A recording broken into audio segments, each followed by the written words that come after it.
2002ની વિધાનસભાની ચૂંટણીઓ હતી તેમાં ભાવનગર જિલ્લાની 9 બેઠકો હતી. ગઢડા અને બોટાદ પણ ભાવનગરમાં સમાવિષ્ટ હતી એ વિધાનસભાની બેઠકો. તો ત્યારે 2002ની વિધાનસભાની ચૂંટણીઓના જે પરિણામો આવ્યા તેમાં ગઢડાની બેઠક એ પ્રવીણભાઈ મારુએ કોંગ્રેસમાંથી જીતી હતી. બાકીની તમામ બેઠકો ભાજપે અંકે કરી હતી.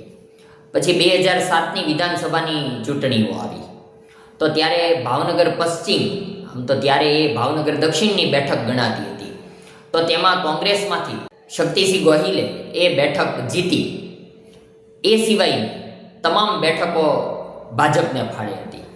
એ જ પ્રમાણે 2012ની વિધાનસભાની ચૂંટણીઓમાં થઈ તેમાં પાલીતાણાની એકમાત્ર બેઠક એ પ્રવીણભાઈ રાઠોડે કોંગ્રેસમાંથી જીતી. બાકીની તમામ બેઠકો ભાજપને. 2017માં પણ એવું થયું. તળાજાની વિધાનસભા બેઠક એ કોંગ્રેસમાંથી કનુભાઈ બારૈયાએ અંકે કરી. બાકીની તમામ બેઠકો ભાજપને.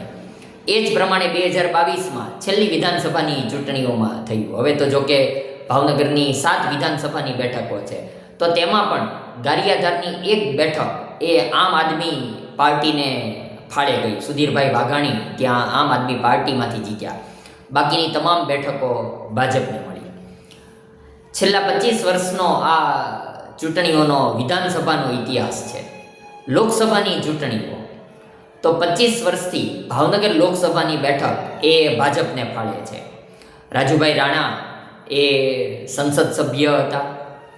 એ સિવાય પછી એ ભારતીબેન શિયાળ એ સંસદ સભ્ય બન્યા. અત્યારે નીમુબેન બાંભણિયા છે. તો આ રીતે એ ભાજપને ભાવનગરમાંથી ખોબલે ખોબલે મત મળ્યા છે, બેઠકો મળી છે. એટલે ભાજપના નેતાઓએ જે મહેનત કરી છે તેનું ફળ ભાજપને મળ્યું છે. અને અલગ અલગ પ્રકારે ભાજપની પણ કેન્દ્રથી માંડીને ગુજરાત સરકાર દ્વારા એમની જે સ્ટ્રેટેજી છે તે ભાવનગર બાબતે ફળેલી છે. હવે આ તો વાત થઈ ભાજપને ભાવનગરના નેતાઓ દ્વારા, પ્રજા દ્વારા શું મળ્યું. ભારતીય જનતા પાર્ટી દ્વારા ભાવનગરના નેતાઓને પણ ઘણું બધું મળ્યું છે.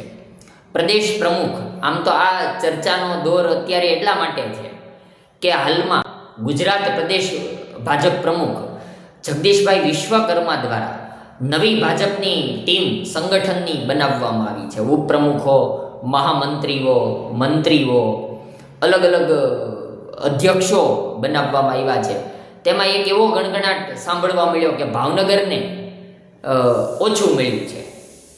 ભાવનગર ભાજપમાંથી માત્ર એક નાહિનભાઈ કાજીને એ લઘુમતી મોરચાના પ્રદેશ અધ્યક્ષ બનાવવામાં આવ્યા છે. તો એવો ગણગણાટ કે કોઈ ઉપપ્રમુખોમાં ભાવનગરમાંથી કોઈનું નામ નથી, મહામંત્રીઓમાં નામ નથી, મંત્રીઓમાં નામ નથી. તો આ વિચાર આવ્યો કે ભાવનગરના ભાજપના નેતાઓને તો ઘણું બધું મળ્યું છે, તો ન્યાય છે કે અન્યાય છે.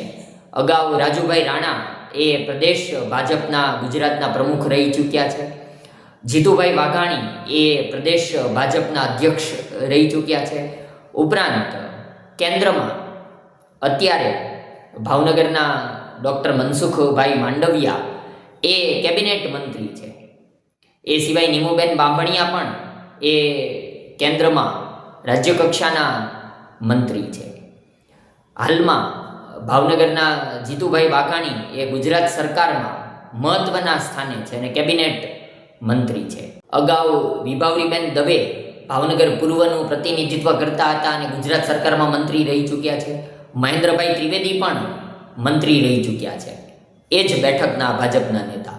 એટલે ભાવનગર ભાજપના નેતાઓને અત્યાર સુધીમાં ઘણું બધું મળેલું છે.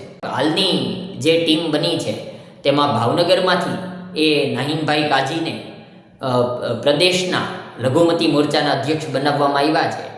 એ સિવાય સૌરાષ્ટ્રના ફાળે તો 2 મહામંત્રીઓ છે. કચ્છમાંથી પણ એક મહામંત્રી છે. એટલે સૌરાષ્ટ્ર કચ્છના ફાળે ઘણું બધું ભાજપે આપેલું છે.